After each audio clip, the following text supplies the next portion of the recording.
You're sitting at your kitchen table at 11:47 p.m., laptop open, and you've got 4 tabs fighting for your attention. One is your bank app, showing $3,214 in checking. One is your 401 portal, showing $8,900 because you finally started it last year. One is a mortgage calculator because your friend from college just bought a place and now you feel weird about your life. And the last tab is a group chat where someone casually types, "Just hit $100,000 net worth before 30. Like, that's a normal sentence. And you're doing that thing where you try to reverse engineer adulthood from vibes. Should you be paying off the student loan that's at 6.2% or investing more? Should you buy a car with a $540 payment because it's reliable, even though your rent just jumped to $1,950? Should you be saving for a house when you don't even know if you'll stay in the city for 2 years? And why does it feel like everybody else owns the right stuff? Retirement accounts, a home, investments, while you own subscriptions and anxiety. Sound familiar? What if I told you the problem isn't that you're behind? It's that nobody gave you the ownership roadmap, what you should own at 20, 30, 40, and 50, and in what order. Because when the order is wrong, you can do responsible things and still end up financially fragile. Here's where it gets interesting. Your brain hates open loops. If you don't have a clear sequence, you default to whatever feels like progress, like buying a nicer car, keeping too much cash, just in case, or obsessing over a down payment before you even have the boring basics locked in. I call this the milestone mirage. You chase the thing that looks like adulthood, instead of building the stuff that actually makes you safe. Let's do some uncomfortable math. A $500/month car payment from age 25 to 30 is $30,000. If that same $500/month went into a retirement account averaging 7%, you're looking at roughly $35,000 by 30. And if you never add another dollar and just let it ride to 50, that single car decision can turn into something like $135,000. Not because cars are evil, because sequence matters. My name is Ben, and I spend way too much time thinking about money, psychology, and why smart people keep making expensive decisions that feel rational in the moment. Hit like and subscribe, it helps me create more videos like this. Now, before we talk about what you should own at 50, we need to start with the only decade that actually sets the rules for the rest, your 20s. Because the first thing that changes at each age isn't your income, it's what your money is supposed to do for you. It's Sunday night and you're doing that thing where you try to get your life together in one sitting. You've got your payroll portal open to see what your new salary actually looks like after taxes. You're staring at your benefits page wondering if you should pick the high deductible plan just to get the HSA. Your bank account has $18,400 in it, which feels like a lot.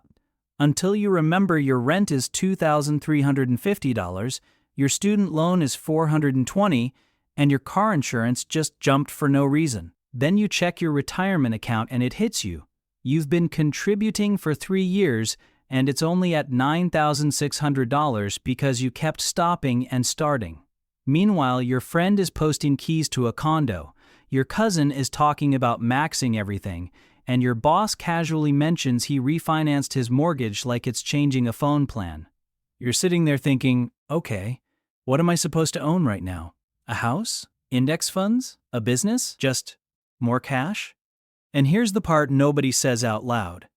You can do a bunch of responsible money moves and still be one bad month away from panic. Because the problem isn't effort, it's sequencing. You're trying to build 4 decades of financial life without a map, so every decision feels urgent and permanent. Sound familiar? What if I told you the goal at 20 isn't to start investing, and the goal at 30 isn't buy a house, and the goal at 40 isn't make more money? The real game is owning the right things in the right order, because each decade has a different job. And if you mix up the jobs, you end up with a high income and low stability, or a nice house and no flexibility, or a big retirement account but constant cash stress. Let me show you what this looks like in real life. 2 people can both be 33 making $92,000. One has a paid-off car, $14,000 in an emergency fund, $68,000 in retirement, and 0 credit card debt. The other has $3,000 in cash, $11,000 on a card at 24% interest, and $40,000 sitting in a savings account because they're waiting for the market to calm down. Same income. Totally different ownership, totally different nervous system. But here's where it gets interesting. What you should own isn't a list of products, it's a set of protections and options. The first thing that changes at each age is the type of risk that can ruin your year. In your 20s, one surprise bill can knock you over. In your 30s, it's usually a commitment you can't unwind, like a lease, a loan, or a house you bought for the identity upgrade. In your 40s, it's the cost of other people depending on you. And in your 50s, it's time itself, because you can't work an extra decade as easily as you think. So when we talk about what you should own at 20, 30, 40, and 50, we're really talking about what keeps you from getting trapped at each stage and what gives you leverage for the next one. There's also something fascinating that happens when you own the right thing for your age. Your money stops being a pile and starts acting like a system. Same dollars, different behavior. And the reason is simple. Each decade has one dominant risk, and the right ownership converts that risk into something predictable. Let me make it concrete. At 26, Maya has $6,800 in a checking account because it feels safe. She's also got a $1,750 monthly rent, and her job pays commissions that swing by $900 some months. She thinks she's being conservative, but she's actually renting peace of mind with cash that isn't assigned a job. When she moves $2,000 into a true emergency fund bucket and sets her retirement contribution to 6% on a $58,000 salary, that's $290 a month. She doesn't get richer overnight. What changes is she stops treating every random expense like a threat, because she can point to the bucket that handles it. This shift might seem small, but it has ripple effects. With a real emergency fund, she doesn't put the dentist visit on a card just for the points. With automatic retirement, she doesn't wait for a perfect month that never comes. And because those two things are owned and automated, she can take a better job offer even if the start date is 3 weeks out. That's leverage, not vibes. Now jump to 34. Devin and Alina buy a house, and the payment is $2,950. They're proud, and they should be, but they didn't own the boring parts. They have $9,000 total cash and 0 term life insurance. When daycare starts at $1,480 a month and the property tax bill is $4,200 twice a year, the house doesn't feel like an asset. It feels like a boss. The mechanism here is commitments without buffers create decision fatigue, and decision fatigue creates expensive, whatever, just pay it choices. Late fees, financing furniture, skipping retirement for just a few months that turns into 2 years. In your 40s, the risk changes again. Other people's timelines collide with your balance sheet. Think 45-year-old Serena, 2 teenagers, a parent who needs $600 a month in help, and a work role that's stable but not exciting. If she owns a proper insurance stack, a will, and a separate family support sinking fund, even $350 a month, she stops rating her retirement every time life gets loud. That's the decade where boundaries are a financial asset, and the paperwork is part of the boundary. But here's something most people don't realize. By your 50s, the most valuable thing to own is optionality, not a specific investment, options. If you're 52 with $780,000 invested and your spending is $6,000 a month, that's a different world than 52 with $300,000 in a paid-off house but no plan for healthcare gaps or a job change. The ownership goal shifts to, can you say no without blowing up your future? That's what this roadmap is really doing, turning each decade's biggest risk into a manageable line item. Here's something that might blow your mind. The roadmap isn't really save more. It's own the right stuff by the right decade, because the same $400 a month does wildly different work depending on when you deploy it. Let's do some uncomfortable math with a simple, realistic setup. Say you're 23 and you own 2 things, a $1,500 starter emergency fund and an automatic $275 a month into a retirement account. If that $275 grows at an average 7% over time, from 23 to 33, that's 120 deposits. You personally put in $33,000. That's not impressive until you look at the result, roughly $47,000 by 33. Not because you're a genius, because you owned the automation early enough for time to do the heavy lifting. Now take the same person at 33 who never built the habit. They start at 33 and do $275 a month until 43. Same $33,000 contributed, but you land closer to $45,000 by 43. Here's the sting. The early starter has about the same money at 33 as the late starter has at 43. Same effort, a 10-year delay. Now zoom into your 30s ownership targets, because this is where people accidentally buy nice life before buying stability. Imagine you're 31, your take-home is $4,800 a month, and your fixed bills are $3,200. If you don't own a real buffer, one job hiccup means your financing time. But if you own a 4-month emergency fund, $12,800 in this case, your entire risk profile changes. That fund isn't cash sitting there. It's the difference between accepting a worse job in 8 days versus waiting 8 weeks for the right one without missing rent. In your 40s, the math shifts from income volatility to collision costs. A typical collision looks like this: $600 a month helping family, $450 a month for a kid's activities and fees, and a $3,800 home repair that can't wait. If you own a dedicated sinking fund of $500 a month starting at 40, by 45 you've routed $30,000 through a bucket that prevents you from touching retirement. That's what owning boundaries looks like in dollars. Here's the contrast. Person A at 45 has $420,000 invested but keeps yanking $8,000 here and $6,000 there for life stuff. Person B has $360,000 invested, less on paper, but owns separate buckets: $18,000 emergency, $7,500 home maintenance, $5,000 family support. Person B is the one who actually gets to stay invested. But perhaps the most significant change is in your 50s. You stop measuring success by net worth and start measuring it by how many bad options you can refuse without creating a crisis. Optionality isn't a vibe, it's a number. Here's what nobody talks about. The roadmap isn't about being good with money. It's about owning the right things at the right ages so your future decisions get cheaper instead of more expensive. In your 20s, the transformation is that you stop needing permission from your next paycheck. It's not because you're rich, because you own a simple system, a one-paycheck buffer and a next 12 months list.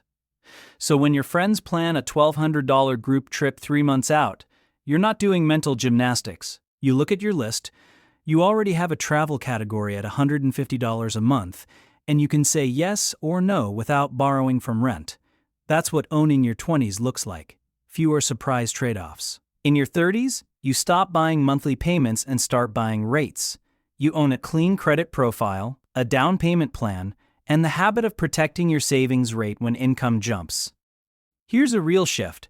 You're offered a job with a $14,000 raise, but the health plan is worse and the commute costs $280 a month. Old you sees raise, roadmap you runs the numbers and negotiates, either a $6,000 sign-on bonus or 2 remote days. That one negotiation can be worth more than a year of cutting back. In your 40s, you stop pretending every expense is an emergency. You own replacement schedules. Roof, 12 years. HVAC CA, 10. Cars, 7. So instead of something broke, it's the 2029 car fund is already funded. If your car is likely a $28,000 replacement in 5 years, that's about $470 a month. When you own that reality, you don't sabotage retirement to solve predictable problems. In your 50s, you stop chasing net worth and start owning income control. You know your number. Example, your baseline life costs $6,800 a month. Your guaranteed income later covers $3,900. That means your portfolio needs to safely cover about $2,900 a month. Call it $35,000 a year. Now you can look at a buyout offer and decide with math, not fear. The psychological win is quiet but brutal. Decision fatigue drops. You don't wonder if you can afford it. You check the bucket. You don't hope it works out. You pre-decide. Now, you might be thinking, cool, but I'm behind. Good. The roadmap still works because it's not about your age. It's about your next ownership milestone. If this feels impossible, it's usually because you're trying to jump to the 50-year-old version of the plan with a 27-year-old balance sheet. The good news is, the roadmap doesn't require a giant income. It requires the next ownership milestone, in order, without skipping steps. Start by picking your current decade, even if your birth certificate disagrees. If you don't have a true starter buffer, you're in the 20 stage. You own a clean cash flow system and a small no-drama fund. Make it specific. Open a separate savings account labeled Stability, set an automatic transfer for $35 every Friday, and don't touch it. That's $140 a month. In 6 months, you've got $840. In a year, $1,680. That's not retirement money. That's, I can handle a deductible, a flight, or a gap between paychecks without spiraling money. Next is the 30 stage. You own your margin and your match. Margin means your fixed commitments are low enough that one weird month doesn't knock you over. Do one uncomfortable audit. List every monthly commitment you can't cancel in 30 days. Rent/mortgage, car, insurance, minimum debt payments, childcare, subscriptions you've psychologically turned into bills. Your first target is simple. Create $300 of monthly breathing room. Not by being better, but by renegotiating and deleting. One insurance requote can be $60. Dropping a financed phone for a prepaid plan can be $40. Refinancing or selling a too expensive car can be $180. Now you've bought margin. Then, use that margin to own the boring engine. Automatic investing. Set a split like this: $225 per paycheck to retirement, $75 per paycheck to a next vehicle/home repair sinking fund. If you're paid twice a month, that's $600 monthly total. Yearly, $7,200. In 3 years, that's $21,600 contributed plus growth. More importantly, you've built the identity of someone who funds the future before buying upgrades. The 40 stage is owning replacement schedules and protection. Put 3 line items in your budget like they're utilities: house capex, next car, health deductible. Even if you start small, $150, $250, $50. That's $450 a month. You just converted surprises into categories. The first step is the hardest because it feels like you're paying money to get nothing. But once you hit your first $1,500 stability fund, everything gets easier. You stop using debt as a bridge, your investing stops getting interrupted, and your 50s stage owning income control stops being a fantasy. This takes effort. You'll have months where you miss the transfer. The difference usually comes down to one thing. Do you treat the roadmap like a mood or like a schedule? Put it on autopilot and let time do the heavy lifting. The financial roadmap isn't just save more or invest earlier. It's owning the right things at the right decade so your future doesn't get held hostage by random expenses and half-finished decisions. Most people think the hardest part is picking the perfect account or the perfect fund. They're wrong. The hardest part is admitting what you're actually supposed to own next. At 20, you're buying options. At 30, you're buying stability. At 40, you're buying replacement plans. And at 50, you're buying control of your time. If you're in your 20s and you have $900 in checking and nothing automated, don't panic. Set one transfer that happens the day after payday.